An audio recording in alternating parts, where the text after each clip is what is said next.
MacNeil equipment stands above the rest. They've got the proven longevity, being here as GM now for 11 years, and it is still continuing to be used. That tells me what MacNeil put out is a product that is worth investing in.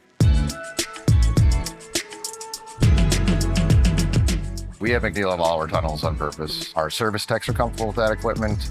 Our managers are comfortable with that equipment. But when we added the second set of 701s, we already had MacNeil equipment, but that gave us twice the cleaning power. Also, if one piece of equipment does go down, it gives us redundancy. We are able to maintain them without causing an issue to your operations.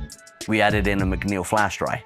That flash dry sets it apart because it stripped most of the water off the vehicle before it even gets to the final drying area. And I refer to those then almost as detail drying, just because the flash dry has removed so much. There are some other equipment out there that need more maintenance, which therefore shuts down the tunnel, therefore makes an inconvenience for the customer. Yes, you might have to spend more up front, but you're not going to need to be replacing it a couple years down the road. I think if you cheap out on one of the core essential parts of the business model, you're shooting yourself in the foot. You should be able to clean your vehicle at our location and get on with your day, get on with your life. That's why we have these. At the end of the day, that's why they came, to get a good car wash, right?